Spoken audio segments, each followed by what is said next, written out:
പാകിസ്ഥാനെ വിശേഷിപ്പിക്കുമ്പോൾ പാകിസ്ഥാൻ ഒരു power house ആയിട്ടാണ് നമുക്ക് മനസ്സിലാക്കാൻ കഴിയുന്നത്. തീവ്രവാദത്തിൻ്റെ ആഗോള തീവ്രവാദത്തിൻ്റെ പവർ ഹൗസ് പാകിസ്ഥാനാണ് എന്ന് നമുക്ക് വേണമെങ്കിൽ പറയാം. അതുപോലെ തന്നെ തീവ്രവാദികളെ എനിക്ക് തോന്നുന്നത് നമ്മൾ വാക്ക് പറയേണ്ടത് തീവ്രവാദികളെ അച്ചടിച്ച് ഇറക്കുന്ന, കാരണം ഇതിനെല്ലാം ഒരേ പാറ്റേൺ ഉണ്ട്.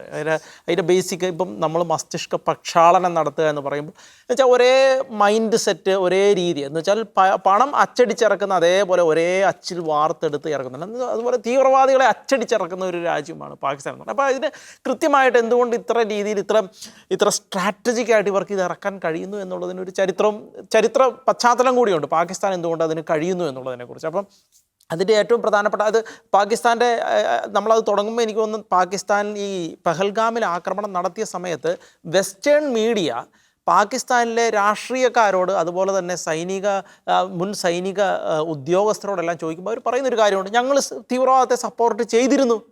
അവർ വളരെ സ്റ്റേണായിട്ടാണ് പറയുന്നത്, ഞങ്ങൾ തീവ്രവാദത്തെ സപ്പോർട്ട് ചെയ്തിരുന്നു.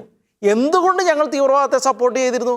അത് നിങ്ങൾക്ക് വേണ്ടിയാണ് ഞങ്ങൾ തീവ്രവാദത്തെ സപ്പോർട്ട് ചെയ്തിരുന്നത്. അങ്ങനെ ഈ ഒരു ഭാഷയാണ് അവരെല്ലാവരും നടത്തിയത്. ഈ ഒരു ഭാഷയാണ് എന്ന് വെച്ചാൽ നമ്മൾ ഇന്ത്യയിലിരുന്ന് പറയുമ്പോൾ പാകിസ്ഥാൻ കൃത്യമായി സമ്മതിച്ചിട്ടുണ്ട്, ഞങ്ങൾ പണ്ട് മുതലേ തീവ്രവാദത്തെ സപ്പോർട്ട് ചെയ്തിരുന്നു.